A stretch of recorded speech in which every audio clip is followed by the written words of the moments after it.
आतापर्यंत हा व्हिडिओ तुमच्यापर्यंत पोहोचलाच असेल। कालपासून प्रचंड वेगाने तो व्हायरलही होतोय।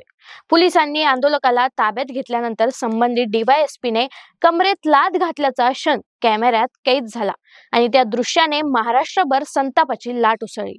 मंत्री पंकजा मुंडे जालना दौऱ्यावर जेव्हा जेव्हा असतात नेमका त्याच वेळी असा प्रकार का होतो आणि त्यासोबतच काय आहे संपूर्ण प्रकरण या व्हिडिओच्या माध्यमातून आपण समजून घेऊया। नमस्कार, मी कोमल आणि तुम्ही पाहतायत कार्यारंभ। जालना जिल्ह्यात स्वातंत्र्य दिनाच्या ध्वजारोहणासाठी पालकमंत्री पंकजा मुंडे जिल्हा अधिकारी कार्यालयात येत होत्या। त्यांना निवेदन द्यायचं म्हणून उपोषणकर्ते अमित चौधरी आणि गोपाल रमेश चौधरी त्यांच्या ताफ्यासमोर आले। बंदोबस्तावर असलेल्या पोलिसांनी त्यांना बाजूला काढत दूर नेलं आणि नंतर ताफा पुढे निघून गेला। इतक्यात डीवायएसपी अनंत कुलकर्णी घटनास्थळी धावत आले आणि शांत झालेल्या गर्दीतूनच त्यांनी पाठीमागून आंदोलक गोपाल चौधरी यांच्या जवळ जाऊन अक्षरशः सिंगम स्टाईल मध्ये उडी मारत त्यांच्या कमरेत लाथ घातली आणि हा क्षण कॅमेऱ्यात कैद होऊन राज्यभर पसरला। आता हे गोपाल चौधरी नेमके कोण आहेत ते पाहूया। गोपाल चौधरी यांच्या कुटुंबाअंतर्गत वाद सुरू आहे। पत्नी दुसऱ्या व्यक्तीसोबत निघून गेल्याचा त्यांचा आरोप असून पोलिसांनी मदत करावी अशी त्यांची मागणी आहे, पण पोलीस आरोपीला सहकार्य करीत नसल्याचं ते सांगतात। या मुद्द्यावर ते तब्बल महिन्याभरापासून जालना जिल्हा अधिकारी कार्यालयासमोर उपोषणास बसले।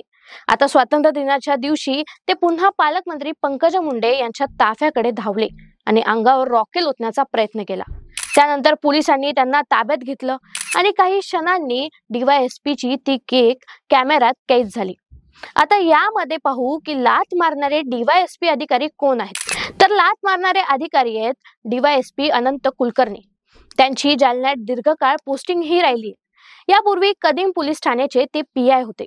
त्यानंतर स्थानिक गुन्हे शाखेचे प्रमुख म्हणून त्यांनी जालना येथे काम केले। काही काळ कन्नड, वैजापूर येथे काम केल्यानंतर ते डीवायएसपी म्हणून पुन्हा जालन्यात दाखल झाले। व्हायरल व्हिडिओ नंतर डीवायएसपी अनंत कुलकर्णी काय म्हणाले हेही आता पाहूया। तर अनंत कुलकर्णी म्हणाले की सदर व्यक्तीची पत्नी तिच्या मर्जीने निघून गेलेली आहे, तरी आम्ही मदत करावी अशी त्यांची मागणी असते। प्रत्येक राष्ट्रीय सणाला ते या प्रकारे आंदोलन करतात। आजही त्यांनी अंगावर रॉकेल ओतण्याचा प्रयत्न केला, त्यामुळे बळाचा वापर करावा लागला असं त्यांनी सांगितलं। या प्रकरणात आता आंदोलकावर पुन्हा नोंद झाल्याची माहितीही समोर आली आहे। आता ह्या सगळ्या प्रकरणानंतर रोहित पवार यांनी पुढाकार घेत काय म्हणाले तेही आता पाहूया। हा सगळा प्रकार जेव्हा रोहित पवार यांना कळाला तेव्हा त्यांनी एक्स या सोशल मीडिया प्लॅटफॉर्म वरून घटनेवर प्रतिक्रिया दिली।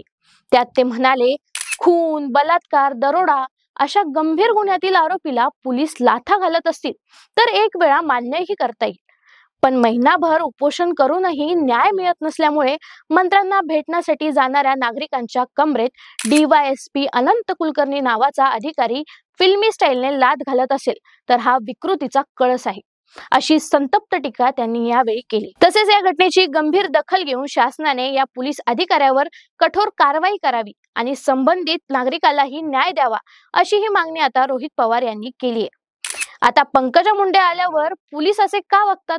कायद्याची अंमलबजावणी करताना पोलिसांचा बळाचा वापर कितपत असायला हवा? कमरेत लाथ घालणे तेही परिस्थिती नियंत्रणात आल्यावर ही पद्धत योग्य ठरते का? जालन्यातल्या पोलीस यंत्रणा आणि वाद यांचे नाते काही नवीन नाही। मंत्री पंकजा मुंडे आल्यावरच कोणी जाणून बुजून तर असे प्रकार करत नाही ना, कारण याआधीही तुम्हाला आठवतच असेल की पंकजा मुंडेच्या दौऱ्यावर एका पोलीस निरीक्षकाने शेतकऱ्याला ढकलल्याचा प्रकार चर्चेत आला होता। पण पंकजा मुंडे पालकमंत्री होण्याच्या आधीपासून जालना पोलीस चर्चेत आहेत। 2 वर्षापूर्वी अंतरवली सराटी येथील लाठी हल्ल्याचे दृश्य आपण पाहिलेच असतील। त्या प्रकरणानंतर तत्कालीन एसपी तुषार दोशी यांना सक्तीच्या रजेवर पाठवून नंतर त्यांना सातारा पोलीस अधीक्षक म्हणून नियुक्ती दिली। आता याही डीवायएसपी वर कारवाई होते का की त्यांनाही बढतीच दिली जाते हे पाहावे लागेल। या संपूर्ण घटनेविषयी तुम्हाला काय वाटतं? पोलीस चुकलेत की त्यांनी त्यांचं कर्तव्य पार पाडलं? तुमची मत आम्हाला कमेंट करून नक्की सांगा आणि व्हिडिओ माहितीपूर्ण वाटला असेल तर लाईक आणि शेअर करा आणि अशाच महत्त्वाच्या घडामोडीचं विश्लेषण पाहण्यासाठी कार्यारंभला सबस्क्राईब करायला विसरू नका। धन्यवाद।